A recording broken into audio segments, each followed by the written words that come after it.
Face of Humanity, ajang mayor ataupun ajang minor. Lalu fungsinya untuk apa?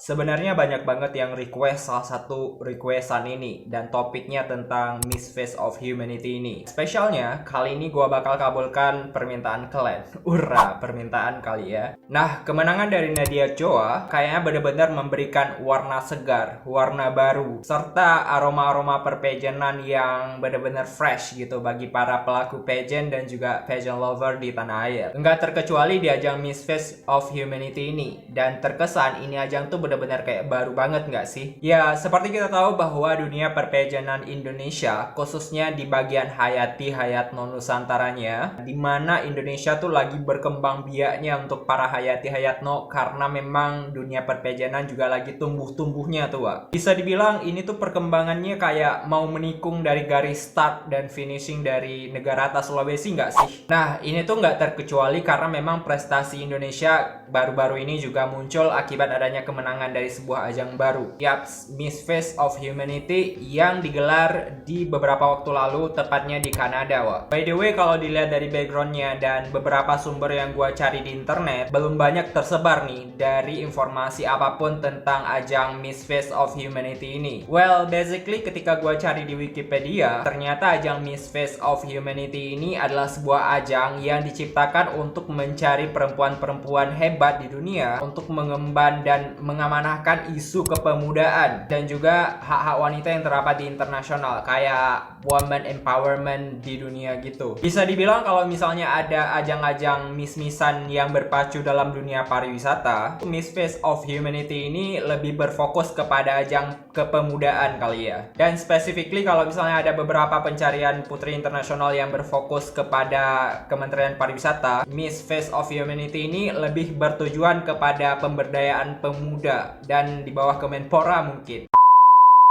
Selain dari mengkampanyekan beberapa hal yang gue sebutkan tadi, of course, seorang Miss Face of Humanity juga harus menjadi role model tentunya bagi wanita-wanita dalam entry kehidupan yang lebih modern dan juga lebih sehat. Basically, kalau kita lihat sekilas, ajang ini tuh benar-benar kayak baru banget dan bisa dibilang baru di unboxing di April tahun 2022 kemarin. Unboxing, udah kayak paket Shopee COD. Dan yang paling spesialnya adalah pertama kali diadakan di Kanada untuk tahun ini dan Indonesia pertama kali mengirimkan wakilnya melalui Nadia Choa di bawah Yayasan Dunia Mega Bintang Ivan Gunawan dan Zleb. Ura, kita menemukan sebuah keajaiban di ajang ini dengan memunculkan Nadia Choa sebagai pemenang untuk the first dari Miss Face of Humanity. Oke, dari beberapa referensi yang gua baca di internet, baik itu comotan dari beberapa lambe Instagram, Facebook, kemudian dari beberapa komunitas yang notabene gua juga gabung melalui akun-akun yang you know lah what I mean. Gue dapat spekulasi yang menyatakan hal-hal yang agak sedikit negatif nih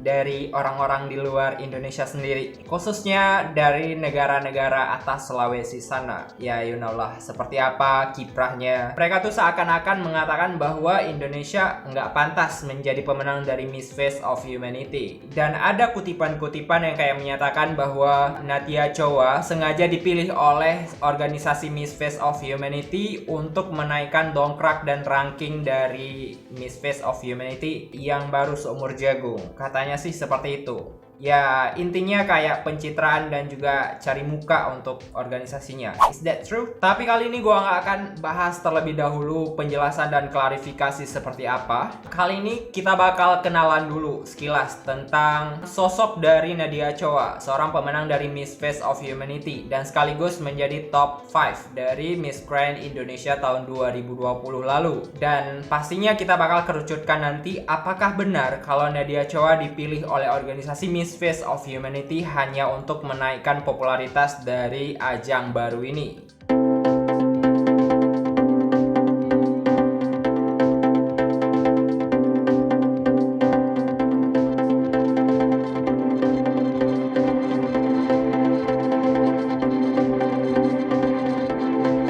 Oke, untuk kenalan pertamanya, Nadia Choa merupakan top 5 dari Miss Grand Indonesia yang dipilih oleh Ivan Gunawan melalui Yayasan Dunia Mega Bintang bersama dengan Aura Karisma di tahun-tahun sebelumnya untuk mendapatkan titel dari top 5 Miss Grand Indonesia. Bisa dibilang bahwa Nadia Choa merupakan runner-up-nya dari Aura Karisma karena sama-sama menempati top 5 di Miss Grand Indonesia. Nah, kalau dilihat dari sekilas, Nadia ini agak berbeda, Wak, dari pandangan face-nya. To be honest, pertama kali ngelihat Nadia, gua nggak mikir kalau Nadia ini adalah top 5 dari MGI tahun 2000 berapa ya, Nadia Choa ini berkompetisi. Tapi kayak benar-benar berpikir bahwa dia tuh kayak Sofia Rogan yang dicomot dari berbagai agensi kemudian dikirimkan ke ajang Miss Face of Humanity. Karena memang dari rambutnya aja yang udah kayak catchy Venal Jamaica banget gitu, punya specifically kayak ciri khas.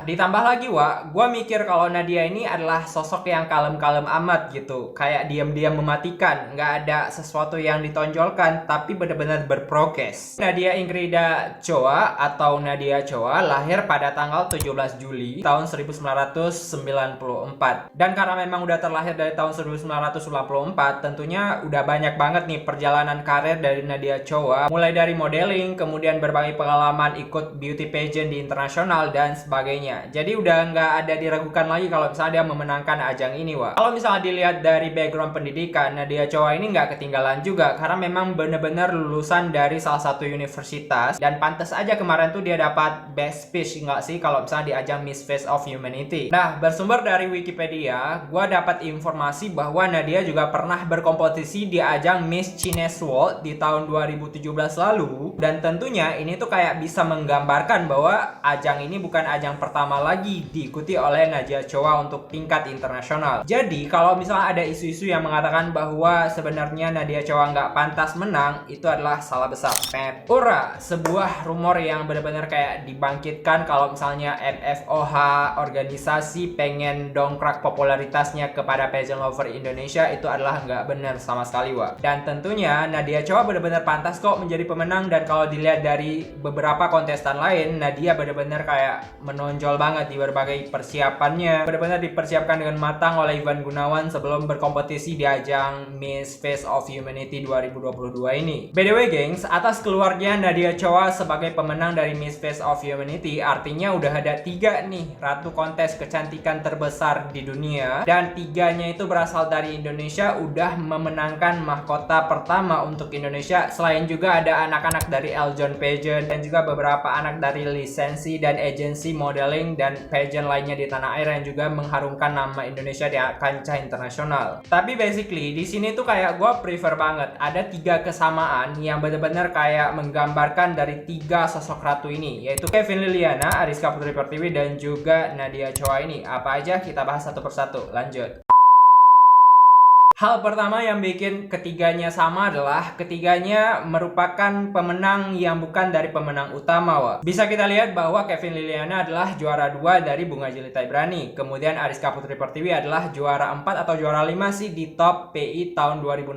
Sedangkan Nadia Choa adalah top 5 dari Miss Grand International Indonesia tahun 2019 atau 20 nggak sih? Otomatis ini tuh kayak benar-benar memberikan sebuah fungsional dan popularitas tersendiri gitu. Dimana ada orang-orang yang benar-benar nggak jadi pemenang utama tapi menjadi pemenang utama di ajang internasionalnya. Begitu spesial nggak sih? Nah, poin yang kedua adalah ketiganya ini benar-benar kayak punya aura kalem banget dan no kontroversi kalau menurut gua sejauh ini. Baik itu ditinjau dari Kevin Liliana, kemudian Ariska Putri Pertiwi, dan juga Nadia Choa. Ya, nggak ada drama-drama yang berlebihan. Hal yang ketiga adalah ketiganya sama-sama mengenakan dari gaun desainer lokal untuk memenangkan crown utama di malam final, di mana ada Ariska Putri Pertiwi, kemudian Kevin Liliana, dan juga Nadia Choa yang sama-sama mengenakan gaun dari desainer lokal dan berasa taste internasional. Itulah, Wak, beberapa review gua tentang Nadia Choa. Semoga ini impas, dan kalau misalnya ada yang kurang mohon ditambahkan di kolom komentar, dan jangan lupa untuk mengklik tombol subscribe, like, komen, dan juga share-nya agar mendapatkan informasi terbaru dari channel ini. See you di the next video.